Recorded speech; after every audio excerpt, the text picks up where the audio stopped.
Iran ने जिस तरह से अमेरिका का घमंड तोड़ा है,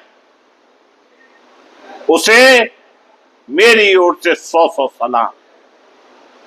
जिस तरह से अमेरिका की दादागिर्दी पूरे वर्ल्ड में चल रही थी, उस पर कहीं ना कहीं धब्बा लग गया और हमारे देश के प्रधानमंत्री जो स्वयंभू विश्व गुरु बनते हैं, उनके मुंह से एक बार भी यह शब्द नहीं निकला कि आखिरकार आप हमारे देश के लोगों को हथकड़ी, वो भी हाथों और पैरों में बांधकर क्यों लाए।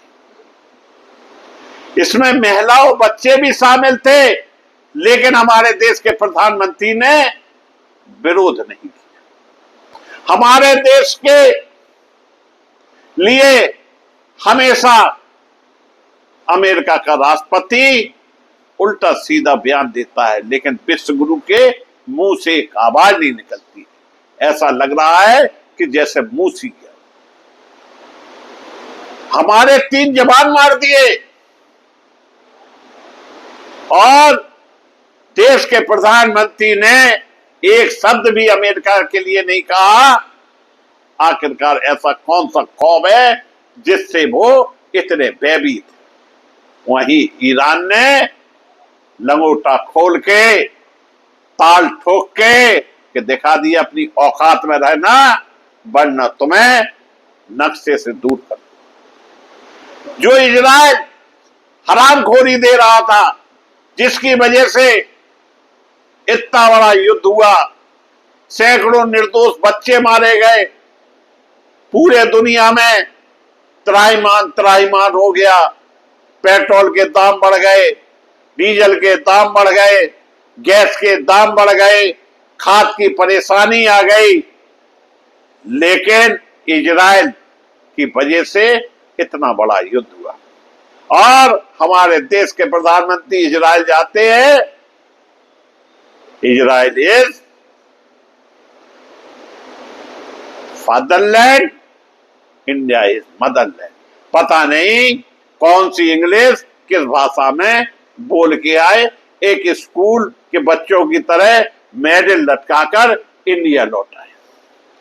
लगातार डोनाल्ड ट्रंप हिंदुस्तान की बेइज्जती कर रहा है, लेकिन मजाल है हमारे देश के प्रधानमंत्री के मुंह से एक शब्द भी निकल गया। अमेरिका जिस तरह की धमकियां ईरान को दे रहा था कि 2-4 दिन में ही निपटा देगा, युद्ध लेने के देने पड़ गए। विश्व राजनीति में तेजी से बदलते घटनाक्रम के बीच अमेरिका ईरान के बीच युद्ध विराम तथा शांति समझौता की खबरें ने नई बहस छेड़ दी। अंतर्राष्ट्रीय मीडिया रिपोर्ट के अनुसार अमेरिका उपराष्ट्रपति जेडी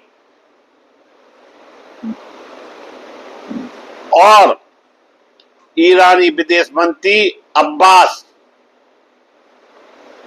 की मौजूदगी में समझौते की रूपरेखा पर सहमति बनी, जबकि औपचारिक हस्ताक्षर के लिए जिनेवा का नाम सामने आया, जो कि स्विट्जरलैंड में। इस समझौते का सबसे बड़ा असर ऊर्जा बाजार पर यह पड़ सकता है। यदि स्टेट ऑफ होर्मुज़ पूरी तरह समान होता है तो कच्चे तेल की आपूर्ति आसान होगी और अंतरराष्ट्रीय बाजार में तेल की कीमतों पर दबाव कम पड़ सकता है। इसका सीधा प्रभाव पेट्रोल डीजल की लागत पर भी दिखाई दे सकता है। भारत के लिए एक महत्वपूर्ण प्रश्न ईरान में स्थित पोर्ट, जिसे चारवाहा पोर्ट कहते हैं, वर्षों से अमेरिका प्रतिबंधों और क्षेत्रीय तनाव के कारण यह परियोजना पूरी क्षमता से आगे नहीं बढ़ सकी। यदि अमेरिका ईरान संबंध समान होते हैं तो भारत के लिए मध्य एशिया और अफगानिस्तान तक पहुंचने का यह मार्ग अधिक सक्रिय हो सकता है। हालांकि अभी तक किसी भी आधिकारिक दस्तावेज में भारत को लेकर कोई विशेष घोषणा नहीं हुई है। इसी बीच देश की राजनीति में एक अलग बहस चल रही है। सत्ता समर्थक वर्ग प्रधानमंत्री नरेंद्र मोदी के लंबे कार्यकाल को ऐतिहासिक उपलब्धि बता रहा है, जबकि विपक्ष का तर्क है केवल रिकॉर्ड और कार्यकाल की अवधि में ही किसी सरकार की सफलता का पैमाना नहीं हो सकती है। विपक्ष महंगाई, बेरोजगारी, चुनावी पारदर्शिता, ईवीएम विवाद और अधिक चुनौती जैसे मुद्दों को उठाते हुए सरकार से जवाब मांग रहा है। आलोचकों का कहना है कि यदि वैश्विक समझौता और अंतर्राष्ट्रीय दबाव के कारण भारत की विदेश नीति या आर्थिक हित प्रभावित होते हैं तो इसका असर आम नागरिक पर पड़ता है। वही सरकार समर्थकों का तर्क है कि भारत आज वैश्विक मंच पर पहले से अधिक प्रभावशाली स्थिति में है और बदलती परिस्थितियों में अपने राष्ट्रीय हितों की रक्षा करने में सक्षम। लेकिन यह बात सब ठीक है, आप सक्षम है या नहीं सक्षम है, परंतु बात अमेरिका की है। वह है अमेरिका जो अगर हिंदुस्तान से कहता है आप रूस से तेल बंद कर दीजिए, हमारे विश्व को कहते जी सर, ईरान से बंद कर दिए जी सर। यानी अगर आपकी नीति इतनी अच्छी है, आपके समझौते इतने अच्छे हैं, आप सक्षम हैं, तो फिर खुली चर्चा लोकसभा में क्यों नहीं? आपकी जो डील होने जा रही है, डील क्या है? देश के आम आदमी को जानने का अधिकार है, क्योंकि एक एक वोट की वजह से आप प्रधानमंत्री बने, लेकिन लोकसभा में चर्चा नहीं होती। आज जो ईरान अमेरिका को सबक सिखा चुका है, उससे हमारे देश को सीखने की जरूरत है। ईरान ने यह साबित कर दिया कि मर जाएंगे लेकिन झुकेंगे नहीं, और हमारे देश के प्रधानमंत्री ने साबित कर दिया कि आप जितने बार झुकाओगे हम उतने बार झुकेंगे। सैनिक मार दिए, कोई बात नहीं, हमारे नागरिकों को पैरों में हाथों में बेड़ियां लगा कर लाए, कोई बात नहीं, टैरिफ बढ़ा दिया, कोई बात नहीं, हम तो हजूर की सेवा में हाजिर हैं। जबकि अमेरिका का राष्ट्रपति डोनाल्ड ट्रंप अच्छी तरह से जानता है कि उसे तीसरे बार अमेरिका का राष्ट्रपति नहीं बनना, और अभी 2 दिन पहले ही उसने कहा है कि 182 करोड़ रुपए माई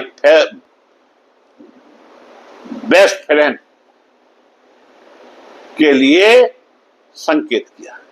182 करोड़ रुपए अमेरिका से हिंदुस्तान आए। किस लिए आए, क्या काम था, किसी को जानकारी नहीं, और पहले आरोप लगाए जा रहे थे कि विपक्ष की एक बड़ी चाल है, यानी जो नेगेटिव हो जाए वो विपक्ष कर रहा है, जो पॉजिटिव हो जाए वो हमारे देश के प्रधानमंत्री कर रहे हैं। जवाहरलाल नेहरू से ऊंचा दिखाने के लिए उन्होंने अपनी सारी मर्यादाएं तोड़ दी। आज पूरे संसार में ईरान की तारीफ हो रही है और अपनी शर्तों पे ईरान ने अमेरिका को झुका दिया। उसका जितना पैसा सीज किए थे वो पैसा दे रहे हैं, उसका जितना नुकसान हुआ था वो नुकसान दे रहे हैं। और एक बात और बता दें दोस्तों, जो समुद्री रास्ता हॉर्मुज स्ट्रीट है वहां पर 19 जून से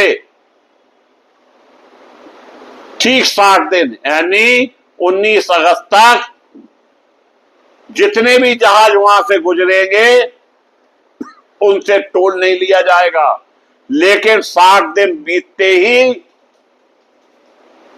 ईरान, ओमान टोल लेना चालू कर देगा और उससे उसकी भारी इनकम बढ़ेगी। इतना ही नहीं, हिंदुस्तान का सबसे अच्छा दोस्त था ईरान, लेकिन 2019 से हमने ईरान से तेल खरीदना बंद कर, सिर्फ fast friend my dear Donald Trump के खिलाफ। माय डियर डोनाल्ड ट्रंप का आचार रख लो, चाहे हिंदुस्तान की जनता भाड़ में चली जाए, महंगाई में रोए, खाने को ना मिले, खाने का तेल ना मिले, लेकिन विश्व गुरु का रुतबा बरकरार रहना चाहिए।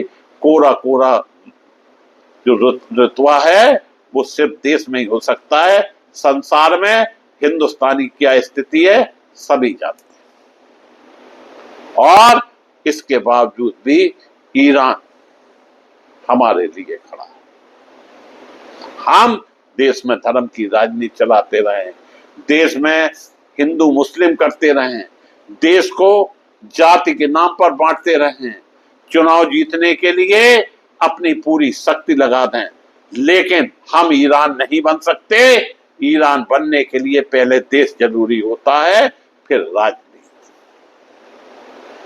यही फर्क है हम में और ईरान। आज के लिए इतना ही, फिर मिलेंगे हम आपसे। इसी के साथ हम आप सभी को धन्यवाद देता हुआ अपनी बात समाप्त